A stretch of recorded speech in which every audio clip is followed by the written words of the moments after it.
Я бы справился, я не маленький. Тускар прекрасно стакается с лондруидом. И Земля пошел делать свои земляные дела. О чем же еще можно мечтать?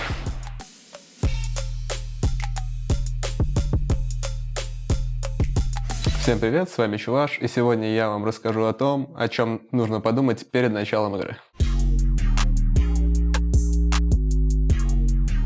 Первое, о чем стоит подумать, это забег. Сильнее ли ваши герои на рунах? Нужно ли вам поставить какие-то начальные варды против определенных героев, например, роумеров?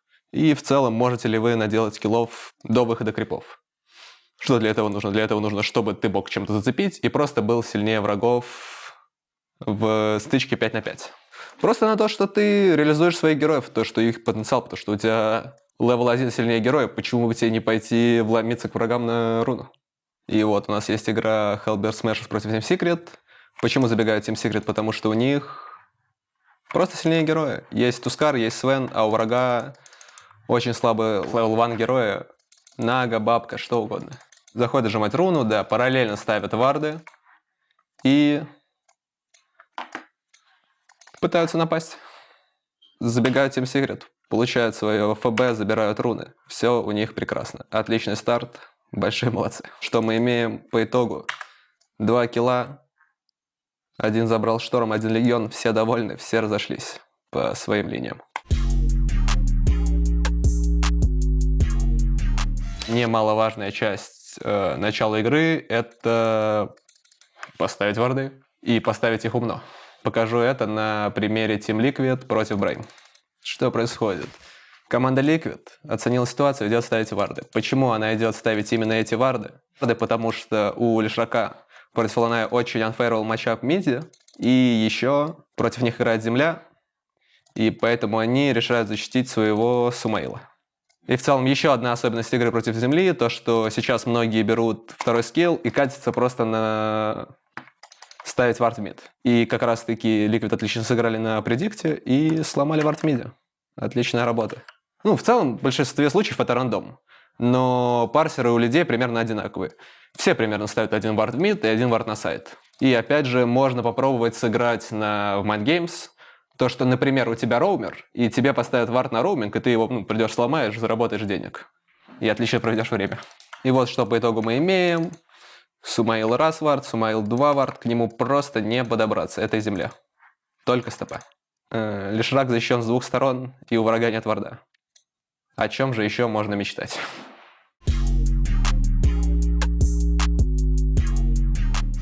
Еще немаловажная часть старта игры в том, что можно еще по-разному пошафлить линии, потому что тебе не обязательно, как и с суппортом, приходить в сложную, четверкой, так и кэрри приходить в легкую, потому что все же еще зависит от специфики героев. И вот покажу это на примере Team Liquid Tundra.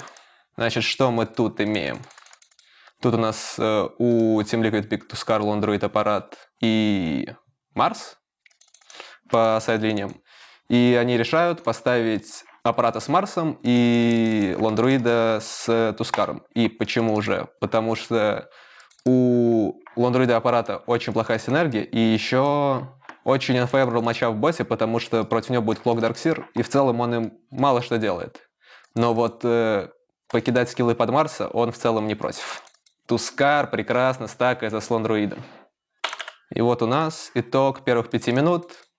Лондруид счастлив, Марс счастлив, Аппарат счастлив, Тускар счастлив. Отличное начало игры. И в целом дальше точно у них дела хуже не станут, потому что Лондруид прекрасно себя чувствует в боте. И Марс в топе. Как ты хочешь стоять свою линию? Покажу это на примере матча ОГ Брейм с перспективы Себа и Сакса. Вот что мы тут имеем. Матчап Земля Кентавр против Алхимика и Оракла. И в целом, казалось бы, мега unfair для них, и поэтому они не то чтобы хватают много звезд с неба, и просто делают свою работу. В чем суть его работы? В том, что Земле надо довести Кентавра до того пауэрспайка, когда он уже сможет стоять один, и Земля сможет отправиться по своим делам. И какие у него для этого есть инструменты? Во-первых, очень важно, скорее всего, ему будет заблочить маленький кэмп, потому что если Оракл начнет пулить, это начнет объедать Кентавра, и разница между Кентавром и Алхимиком будет усиливаться. а это никому не надо. Второе. В чем вообще суть состояния вот сейчас нового кентавра? В том, что, грубо говоря, ты покупаешь Vanguard, и тебе становится плевать на все. Ты уже становишься королем линии, просто начинаешь качать все, что видишь. Придется постараться земле. Очень важно в некоторых матчапах, типа у тебя 2 мили, у врагов мили-рейндж, и если ты стоишь просто в линии и получаешь по башке, это не очень хорошо.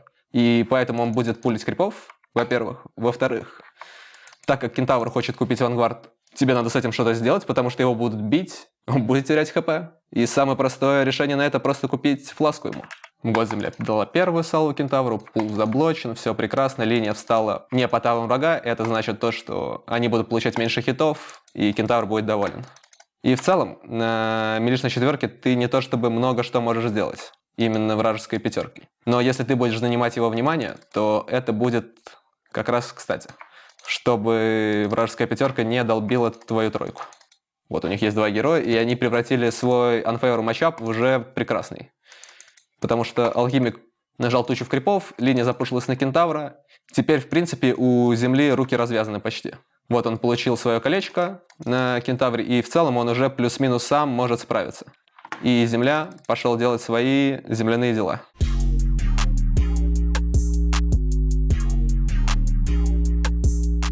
Давайте подытожим. Пункт 1. Надо посмотреть свой забег, можете ли вы составить конкуренцию врагу, и может ли враг тоже на вас забежать. В целом, как-то от этого пошевелить мозгами, сыграть. Пункт 2. Вардинг. В целом, нужно оценить вражеских героев и, основываясь на этом, поставить варды. И, возможно, попробовать сломать вражеские.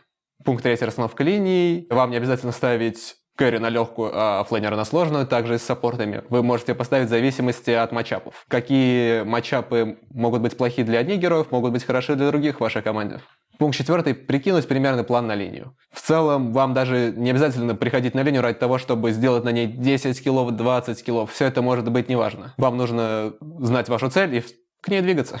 С вами был Чуваш. Спасибо, что посмотрели это видео. Смотрите другие видео на нашем канале. Всем пока.